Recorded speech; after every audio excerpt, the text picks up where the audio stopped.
시작한 찬양이죠. 원래 그 작곡 내용은 조금 다르지만 좀 약간 편곡이 되는 것입니다. 성경에서 얻는 커다란 위, 마르틴 루터가 하나님의 말씀, 오직 성경, 오직 말씀으로 이것을 맺혀가지고 우리에게 이렇게 귀한 성경 말씀이 주어졌습니다. 이번 목요일이 바로 10월 31일입니다. 우리 어린이들에게 물어보면 1년 중 아주 기다려지는 날 중에 하나지요. 그런데 그날이 우리 기독교인들, 특히 개신교 성도들에게 얼마나 중요한 날인지 별로 기억하지 않고 지나가는 그런 현상들을 우리가 보게 됩니다. 한국에 있을 때는 그러지 않았는데 미국은 특히 헬로윈 때문에 종교 개혁이 아주 거의 뭐 존재가 없다시피 했어요. 2년 전에 500주년 돼가지고 조금 그래도 좀 기념식도 하고 그랬는데요. 1517년 502년 전 10월 31일 독일의 수사요 사제 프리스트였던 마틴 루터가 당시 로만 카톨릭 교회가 심히 타락해 있는 것을 바로잡기 위해서 독일의 비텐베르크 성당 문에 95개 조항 95 thesis 이것을 반박문을 붙인 것이 시작입니다.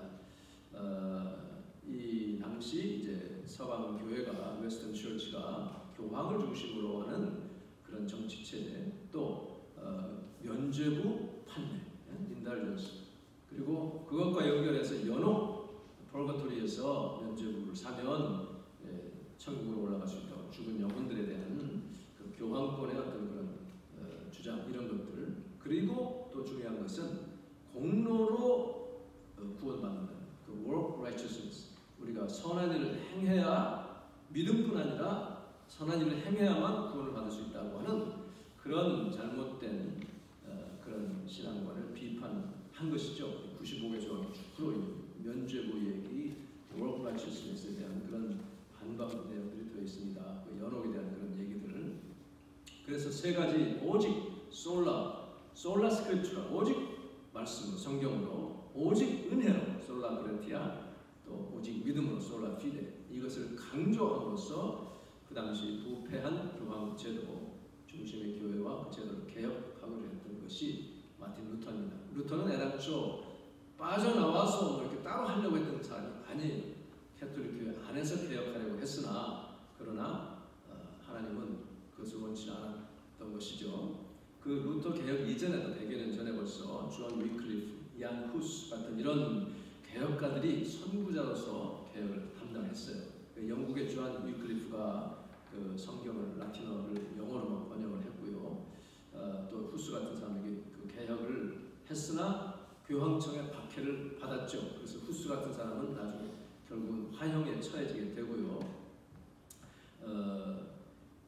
그래서 하여튼 이 루터의 종교 개혁에서 아주 중요한 것은 바로 이 성경의 권위를 교회 제도라든지 교황 어떤 교회 전통, 이것과 옛날에는 거의 동일시하든지 성경보다 이것을 더 높이 했거든요.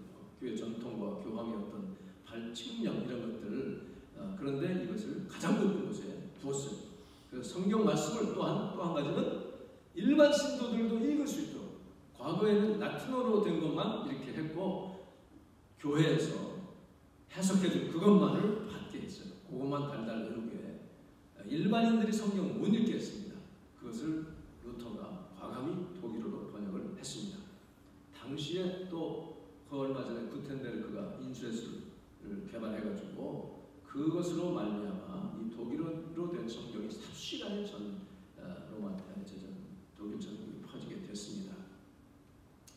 요한복음 5장 39절에 보면 너희가 성경을 자세히 살펴본다. 예수님 따위는 구약 성경이죠. 이는 그 안에 영생이 있다고 생각하기 때문인데 그 성경이 바로 나에 대하여 증언하고 있다. 예수 그리스도에 대하여 증언하고 있다는 거예요.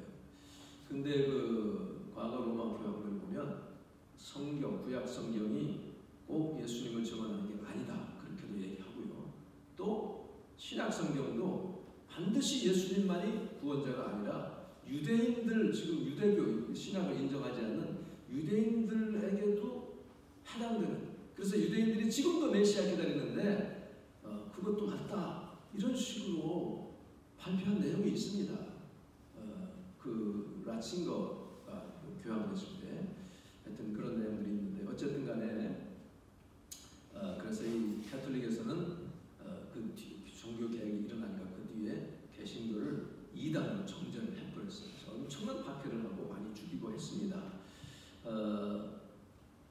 성경이 나에게 대해 증언하고 있다. 그러나 너희는 생명을 얻기 위하여 내게 어려워하지 않는다. 예수님 그렇게 말씀하셨어요. 1517년에 개혁의 기치를 높이 들었을 때 1521년 약 3년 반 후에 워럼스 의회, 다이어트 오브 워럼스 의회 출두 명령을 받습니다. 황제로부터. 그때가 이제 자신의 개혁 사상을 변화할 수 있는 기회가 됐어요. 독일의 황제 카를 5세가 너 오면 내가 안전하게 안전 보장해줄게 이렇게 약속은 했지만 이미 100년 전에 얀 후스나 또 이런 종교개혁가들이 붙잡힌 즉시 체포돼가지고 고문과 그다음 화형을 당한 전례가 있었어요. 그리고 위클리프는 1384년에 죽었는데 죽은 지 44년이 지난 후 1428년에요. 교황 마르티누스 5세가 시체를 팠어요. 파내가지고 그 뼈를 화형에 처해버렸습니다. 화형을 태우고 나서 그 남은 채를 스위프트 강에 쏟아붓는 그런 우리말로 부관 참시라고 하죠. 그런 일도 저질렀기 때문에 루터는 처음에는 좀 꺼려했죠. 그래서 그 친구들 그리고 루터를 보호해주던 작센의 프리드리히 제후가 있었어요. 이 사람은 아주 부유한 기득권층이었지만 루터를 잘 보호해줬습니다. 그 사람 가지 마라 했지만 루터는 내가 살기 위해 비굴하게 숨는 것보다는 죽더라도 내 입장을 밝혀주겠다 이렇게 대담하게 얘기를 했어요. 그러면서 유명한 말을 했죠. 워럼스의 지붕 귀하장 수만큼 마귀가 이렇게 많이 있어도 그래도 나는 그곳에 가겠다. 아주 대담한 그 일가를 했습니다. 그 워럼스에 도착한 게 저녁이었지만 약 2만 명이 넘는 인파들이 모여들었어요. 그것은 뭘 말하냐면 벌써 그의 개혁 의지가 많은 평신도들에게 인정을 받고 있었다는 얘기죠. 그래서 1521년 4월 18일 카를 5세 황제에게 이렇게 말을 합니다. 그 워럼스 의회에서 성경의 증거와 명백한 이성에 비추어서 내 유죄가 입증되지 않는 한, 그러니까 성경에서 내가 죄라고 증거하지 못하는 한, 그리고 명백한 그런 이성적인 판단으로 그렇지 않은 한 나는 교황들과 이 공의회의 권위를 인정할 수 없습니다. 사실 교황과 이 공의회는 오류를 범해왔고요. 또 서로 엇갈린 주장을 펴왔습니다. 내 양심은 하나님의 말씀에 지금 사로잡혀 있습니다. 나는 아무것도 철회할 수가 없고 그럴 생각도 없습니다. 왜냐하면 양심에 반해서 행동하는 것은 안전하지도 못할 뿐 아니라 현명한 일도 아니기 때문입니다. 하면서 이 유명한 말을 했다고 전해져요. 하나님이여 내가 여기 있나이다. Here I stand. I can do no other. 다른 것은 할 수 없습니다. So help me God. 아멘. 이렇게 했다고 전해집니다. 결국 그 루터는 거기서 추방령이 내려졌어요. 그런데 아까 말한 그 작센의 프리드리히 제후가 그를 보호해 줍니다. 그래서 그 안에서 마르트부르크 성에 은거하면서 그때 신약성경을 독일어로 막 번역을 했어요. 그래서 그 당시 그의 신약성경 번역이 독일 문학사와 현대 독일어 발전의 주축들이 됩니다. 이렇게 참 실력 있는 훌륭한 사람이었어요. 찬송도 몇 개 이렇게 적고요. 이렇게 루터가 이렇게 개혁의 기치를 높이 들지 않았다면 아마 저와 여러분 이렇게 한국말로 된 성경, 영어로 된 성경을 자유롭게 읽기 어려웠을지도 모릅니다. 물론 당시 시대적인 그 변화의 물결이 거스를 수가 없었고요. 루터 아니라도 사회는 변화될 수밖에 없었지만 그러나 하나님은 그 시대에 정말 경건하고 강직하고 실력이 있는 그 루터를 택하셔가지고 그를 통해서 이 세계사의 흐름을 크게 바꾸는 그런 역사적인 사명을 맡기셨습니다. 루터는 그 사명을 정말 기도로 좀 믿음으로 잘 감당을 했습니다. 그래서 오늘 우리에게 주어진 이 성경 말씀이 정말 우리에게 커다란 유익이 있다는 것을 말씀을 통해서 우리가 알 수 있습니다. 그래서 우리가 하나님의 말씀을 자꾸 읽고 묵상한다는 게 얼마나 중요한지 몰라요. 오늘 본문 14절에 보면 너는 배워서 확신하는 것들 안에 머무르라. 이제 개혁해서 거하라 그랬는데요. Continue in what you have learned. 배운 것 안에 계속 머물러 있으라는 거죠. And what you have become convinced of. 확신을 가진, 확실한 믿음을 가진 그 안에 계속 이것을 머무르라는 것은 뭐냐면 내가 배운 말씀, 네가 확신을 가진 그 말씀에서 벗어나지 말고 또 버리지도 말라 그런 말씀입니다. 여기서 두 가지 할 수 있는 것은 하나는 말씀을 배워야 합니다. 지식으로 배우는 것이 아니라 삶을 통해 배워야 됩니다. 자꾸 부딪혀가면서 그러면서 자꾸 말씀을 통해서 내가 익혀야 되고요. 그래서 그 말씀이 내 안에 확실한 것으로 각인이 되어야 된다. 그런 것을 알 수가 있습니다. 그래서 이 네 가지 일을 가져다주는 데 유익이 있다고 했어요. 그래서 사중적인 유익이에요. Fourfold benefits인데요. 첫째는 교훈과, 다 같이 해서 교훈과. 이 교훈이라고 하는 것은 teaching the truth, 진리를 가르쳐주는 거예요. 성경이. Teach us what is true. 이게 그러니까 무엇이 진리인지를 가르쳐주는데 유익합니다. 그리고 책망이라고 하는 것은 그 단어 자체가 여러 가지 뜻이 있어요. 하나는 우리로 하여금 이 뭐가 잘못된 것인 줄을 깨닫게 하는 거예요. convince하고 convict하는 것입니다. 그리고 그야말로 rebuke하고 꾸짖기도 하고 드러내고 깨닫게 해주셔서 고치게 하는, 이것이 책망이라는 뜻입니다. 요한복음 16장 8절 이제 좀 이따 보겠어요. 그 책망에 대한 얘기를 하겠습니다. 그 다음에 바르게 하고 우리가 잘못된 부분을 고치는 거예요. correcting faults. 어디가 잘못됐는지를 고쳐주는 역할을 하는 것이 하나님의 말씀이에요. 아, 내가 이거 잘못했구나. 말씀 읽다 보면 아, 내가 잘못하고 있구나 하는 것을 깨닫게 해주는 겁니다. 그리고 그래서는 의로 교육하는, 그러니까 진리를 가르쳐주고 그리고 이거 잘못됐다 책망하면서 고치게 하고요. 코렉션하게 하고 그리고 앞으로 어떻게 내가 의롭게 살아야 되는지를 가르쳐주는 행동의 변화를 가져다주는 그런 유익이 있는 것이 하나님의 말씀입니다.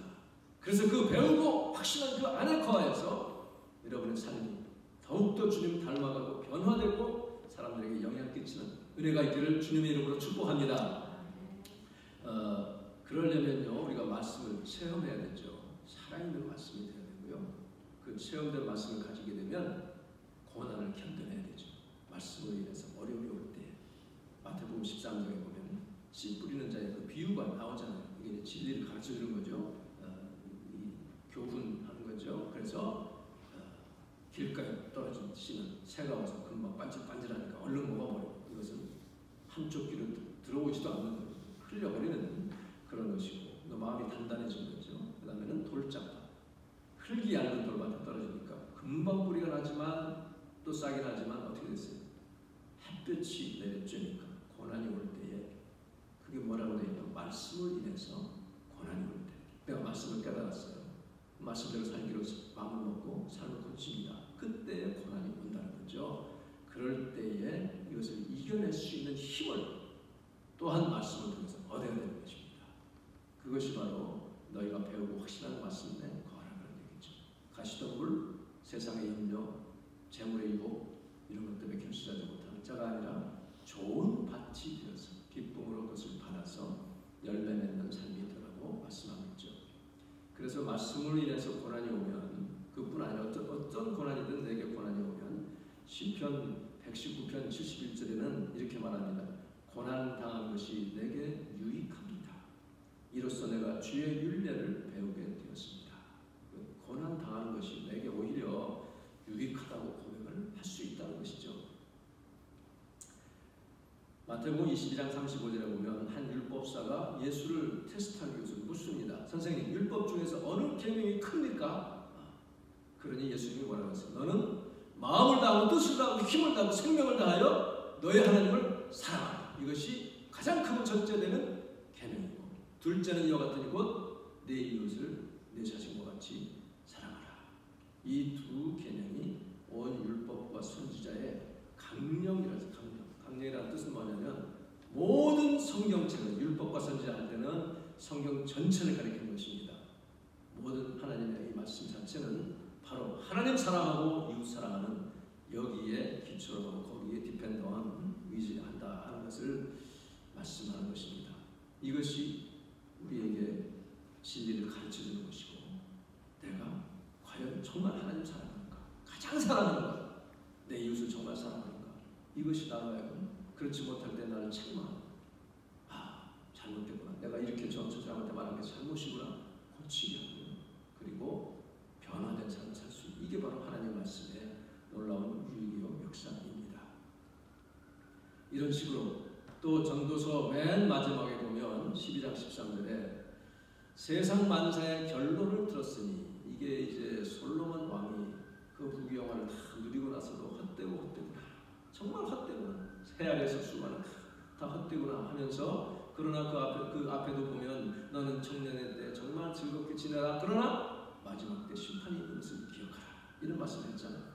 그러면서 하나님을 경외하고 그분의 명령을 지켜라, 이것이 우리 사람의 본분이다라고 말씀하고 있습니다. 바로 이런 것들이 우리에게 이런 말씀들이, 내가 과연 지금 하나님 정말 경외하고 있는가, 내 본분을 다하고 있는가, 이것을 깨닫게 해주셔서 컨빅트해서 내가 그렇지 못한 것을 고치게 하는 그러한 역사가 있습니다. 여러분 하나님 말씀을 읽으면서 그러한 은혜를 꼭 체험할 수 있기를 간절히 바랍니다. 이런 말씀들이요, 사실 내가 믿음이 오기 전에는 잘 와닿지 않아요. 그런가 보다 하고 지나는 거죠. 또 세상에서 거칠 것 없이 그냥 승승장구하게 되면 그런 말씀이 그냥 흘러 지나갑니다. 그러다가 한번 어려움을 당할 때 그때서 정신이 차려지는 거죠. 내 힘으로 성공한 줄 알았는데 그게 아니었구나 하는 것을 깨닫게 됩니다. 그래서 바로 우리가 아직 생명이 있을 때, 아직 이 땅에서 육신을 가지고 사는 동안에 하나님을 섬기고 하나님을 정말 경외하고 명령을 지켜 사는 삶을 살아야 된다는 것입니다. 책망이라고 할 때요, 아까 말한 대로 expose 하는 뜻도 있고요, rebuke, 그다음에 꾸짖고, 또 convict, 깨닫게, 이게 죄구나 잘못됐구나 하는 것을 깨닫게 하는 이런 역할을 하는 것이 바로 엘레코스라고 하는 그런 책망이라는 단어입니다. 그런데요, 요한복음 16장 8절에 보면 보혜사, 성령님이 오시면 그가 죄에 대하여, 의에 대하여, 심판에 대하여 세상을 책망하시라고 했거든요. 그러면 죄에 대하여라고 하는 것은 사람들이 나를 믿지 않기 때문에, 그 믿지 않는 게 죄라는 건 금방 이해가 됩니다. 또 세 번째, 심판에 대하여라고 할 때 세상의 통치자가 이미 심판을 받았다고 했어요. 이미 하나님이 심판하셨다. 그 성령께서 그것을 가르쳐준다. 이거는 이해가 쉽습니다. 그런데 제일 어려운 게 이제 두 번째죠. 의에 대하여. 지난 주에 우리 권사님께서 여쭈셨고, 그래서 제가 다시 한번 쭉 살펴봤습니다. 이 의라고 하는 것은 바로 하나님 앞에 설 수 있는 의입니다. 그러니까 올바른 하나님과의 관계가 딱 회복된 그런 상태가 바로 의로운 것이죠. 그러니까 우리가 의로운 삶을 살고 의로운 행동을 하기 이전에 의로운 관계가 맺어져야 되는 것이 바로 하나님이 인정하시는 의잖아요. 그런데 이 세상을 책망하시다는 것은 이 세상에는 그런 의가 없다는 거예요. 하나님 떠나서는 하나님 앞에 설 수 있는 의가 없다는 것을 이제 성령께서 보혜사가 오셔서 깨우쳐 주는데, 이 세상 사람들이 참 저 사람은 의입니다. 법 없어도 살 사람이다. 나는 정말 나 죄 지은 거 없어. 남을 해롭게 하지 않았어. 이런 모든 의가 하나님이 받으시기에는 턱도 없이 모자라다는 거예요. 그것 가지고는 설 수 없다는 것입니다. 그래서 이사야가 64장 6절에서 이렇게 말합니다. 우리는 모두 부정한 사람처럼 됐으니 우리가 실천한 모든 의로운 행동은 더러운 것과 같았어요. 더러운 걸레와 같다. 우리는 모두 나뭇잎처럼 시들었습니다. 이거를 New Living Translation으로 뭐라고 해야 되냐면 Like autumn leaves, 지금 가을 떨어진 낙엽과 같은 존재예요. 그런데 바람이 확 부니까 그 바람이 뭐냐면 우리의 죄였죠. 내 죄가 하나님을 알지 못한 죄, 하나님을 무시한 죄, 모든 떨어진 죄, 이것이 바람처럼 이 떨어진 낙엽을 쓸어내고 있어요. 이 나무에 치지 못한다는 그런 것이죠. 그러니 우리가 무슨 의를 내세울 수 있는가? 그런데 성령께서 오시면 이 거짓된 의, 세상이 말하는 그런 하나님 앞에 설 수 없는 의라고 하는 것들을 밝히고 책망하시면서 예수님이 십자가에서 피 흘려서 죽으신, 그리고 부활하신 우리에게 베풀어 주신 그 의만이 하나님 앞에 설 수 있게 되는 그런 의라고 하는 것을 깨닫게 해주고 책망하신다는 말씀이에요. 그러면 이 의에 대해서 책망하시는데 내가 아버지께로 가미요, 아버지께로 가기 때문에 이것을 세상을 책망한다는 그 뜻은 뭐냐면, 이제 예수님이 하늘로 올라가시면 더 이상 육신의 예수님을 볼 수가 없잖아요. 그러니까 성령께서 그 제자들에게, 우리 믿는 우리에게 그 사명을 맡겨주신 거예요. 이 세상의 의로서는 하나님 앞에 설 수 없다고 이것을 성령이 우리에게 가르쳐 주죠. 우리를 통해서 세상을 책망하시고 깨닫게 하시는 그런 일을 하라고 하는 것입니다. 그러니까 성령의 충만을 받은 주님의 백성들이 바로 하나님의 의를 전하는 그런 도구로서 이제 쓰임 받아야 된다, 그런 말씀이죠. 그리고 예수님이 그렇게 하늘로 이제 올라가셨어요. 이제 올라가실 것을 말씀하시면서 그 얘기를 하셨잖아요. 그것은 바로 하늘로 올라가신다는 것은 벌써 죽음을 이기시고 승리하셨고 부활하셨기 때문에, 그렇기 때문에 바로 예수님이 그동안 육신에 계시면서 강조하신 그 의만이 바로 하나님 앞에 설 수 있는 의라고 하는 것을, 그것을 증명하는 것이라는 얘기죠.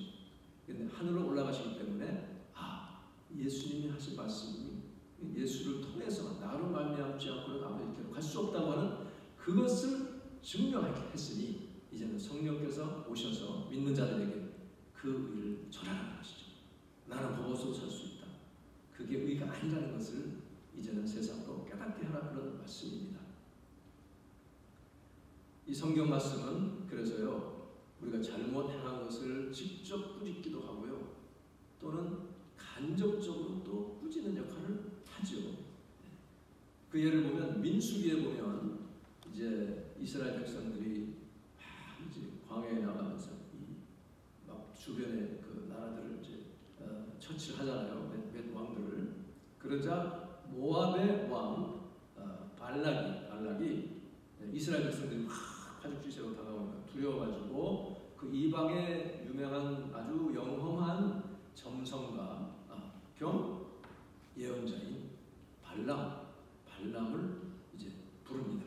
복채를 두둑히 주면서 이스라엘을 저주하라. 지금 아마 몇백만 명으로 지금 되는지는 몰라요. 그 청탁을 합니다.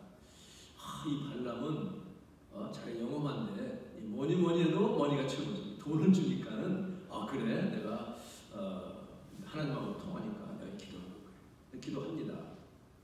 하나님이 가지 마라 하셔요. 아깝지만 발락을 만나가지고 하나님이 가지 말란다.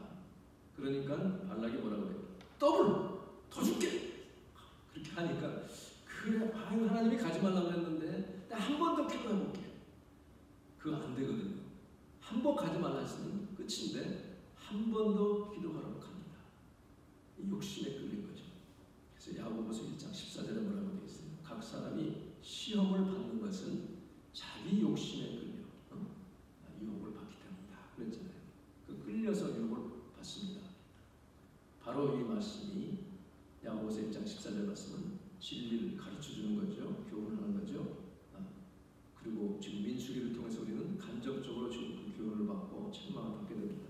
발람이 이제 두 번째 기도하니까 하나님이 그래 가라 허락을 하셔요. 그 가라고 할 때는 하나님은 벌써 너는 이제 죽는다 그거예요. 내가 가지 말라는 또 기도했으니까 가긴 가는데 이제 네 생명을 내가 보장 못한다 그런 얘기거든요. 가되 내가 입에 넣어주는 말만 하지 다른 말 하지 마라. 그러니까 발람이 참 영험하긴 해요. 주님과 교통하고 또 하나님 주신 말씀만 전합니다. 근데 발락이 이제 가는데 포도원 사이 좁은 길 담벼락 사이를 갑니다. 가는데 갑자기 나귀가 옆으로 비끼더니 발람의 발을 막 뭉개는 거예요. 막 때립니다. 세차게 때리니까 이놈의 나귀 새끼 왜냐고 채찍질하니까 나귀가 입을 열어요. 헐리우드에서 나오는 이 이제 동물이 말하는 그 영화의 원조는 바로 여기 있습니다. 민수기에 나오는 22장. 아니 내가 뭘 어쨌다고 날 때리시오. 내가 평생 당신 모시고 다니면서 이런 적이 있었습니까? 발람이야 기절 초풍할 텐데 그렇지도 않은 것 같아요. 아주 당연하게 받아들이는 대화를 합니다. 그제서야 발람의 눈이 열려서 칼을 빼든 천사를 보잖아요. 그때 천사가 하는 말이 뭐예요? 책망을 합니다. 너는 어찌 내 나귀를 3번이나 채찍질하느냐? 내 앞에서 네 길이 지금 사악하기 때문에 내가 너를 막으려고 나온 건 아니냐. 만일에 나귀가 피하지 않았으면, 그러니까 나를 보고 지금 나귀는 눈이 열렸는데 발람은 눈이 안 열렸던 거죠. 내가 벌써 너를 죽이고 나귀는 살렸을 거야. 이게 무슨 뜻입니까? 돈의 욕심을 부려서 팔려가면 바로 나귀만도 못하다는 거죠. 나귀는 천사를 봤는데 이 발람은 못 봤잖아요. 발람은 죽을 뻔했잖아요. 지금 바로 이게 우리가 간접적으로 책망을 받고 교훈을 받는 것이죠. 돈의 욕심 부리면 나귀만도 못한 존재가 된다 하는 것을 깨닫게 되는 것이죠. 결국은 발람이 하나님 전하는 말씀만 해서 이스라엘을 막 축복을 했어요. 계속 축복하고 주님 오실 것까지 예언을 했어요. 했는데 결국 그 유혹을 이기지 못해서 이스라엘 백성들을 우상 숭배하도록 유혹하는 바람에 오염이 되고 많은 사람들이 죽었습니다. 결국은 후에 발람이 칼로 죽임을 당하게 되죠. 그래서 야고보서 1장 15절에는 욕심은 죄를 낳고 죄는 점점 자라 죽음을 가져온다. 욕심이 잉태한즉 죄를 낳고 죄가 장성한즉 사망을 낳느니라. 육신으로 안 죽더라도 영적으로서 죽는다 그런 얘기죠. 욕심 때문에 사망의 자리에 이르는 사람들이 얼마나 많습니까? 그래서 이 하나님의 말씀이 우리에게 유익이 되는 것은 그 말씀으로 우리가 경계를 받고 채찍을 맞고 그 말씀으로 고치고 내가 삶을 변화시킬 수 있기 때문에 그렇습니다. 그런 말씀의 은혜가 여러분과 저의 삶에 더 충만하기를 간절히 바랍니다. 그래서요, 부자 가운데 돈 받을 만한 사람 하나 든다면 아리마대 부자 요셉 아니겠어요?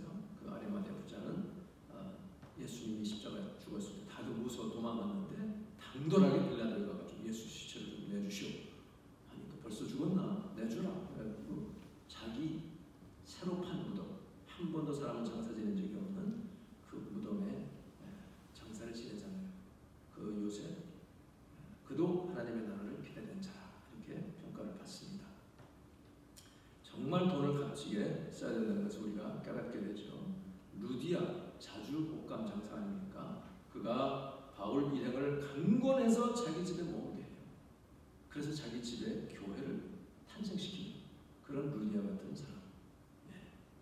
결국 그래서요, 로마서 14장 8절에 우리가 살아도 주를 위하여 살고 죽어도 주를 위하여 죽나니 그러므로 사나 죽으나 우리가 다 하나님의 것이로다. 주의 것이로다.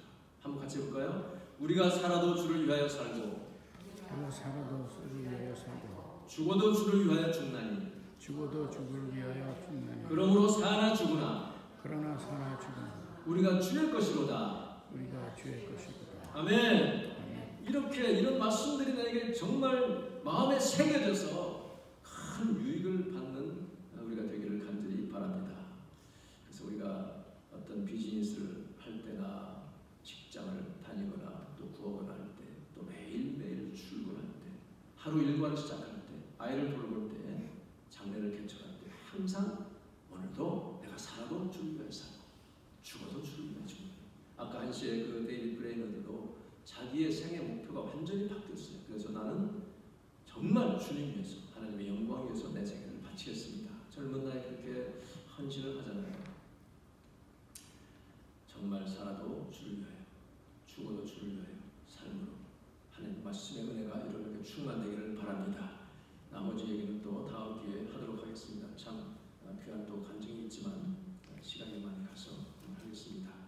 그래서요, 이는 하나님의 사람으로 뭐라고 되어 있어요? 디모데 후서 3장 17절에 보면 온전하게 하며 모든 선한 일을 행할 능력을 갖추게 하려 함이라. 이게 그 New Living Translation은 뭐라고 됐냐면 anyone who belongs to God.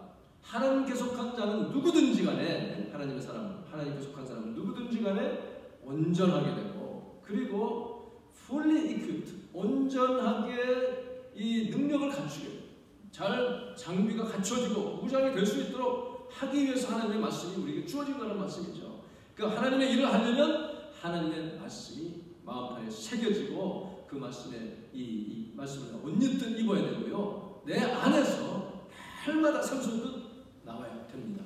매일매일 저희 주님의 말씀을 묵상하기를 바랍니다. 그래서 모든 선한 일, 그 선한 일이라고 하는 것은 뭐든지 간에 하나님이 받으시는 이 선한 일을 행하려면 하나님의 말씀에 은혜를 입어야 되고 말씀으로 무장이 되어야 됩니다. 어떤 경우는 잘 이해가 안 되는 것도 그냥 계속 지나가면서 기도할 때요. 말씀 읽기 전에 하나님 이 말씀을 내게 정말 잘 깨닫게 해주시고 나를 변화시켜 주시고 이 말씀이 내게 능력되게 하여 주시옵소서. 그렇게 기도하셔서 여러분 삶에 주의 능력이 임하는 복이 임하기를 주님의 이름으로 축원합니다. 기도하겠습니다.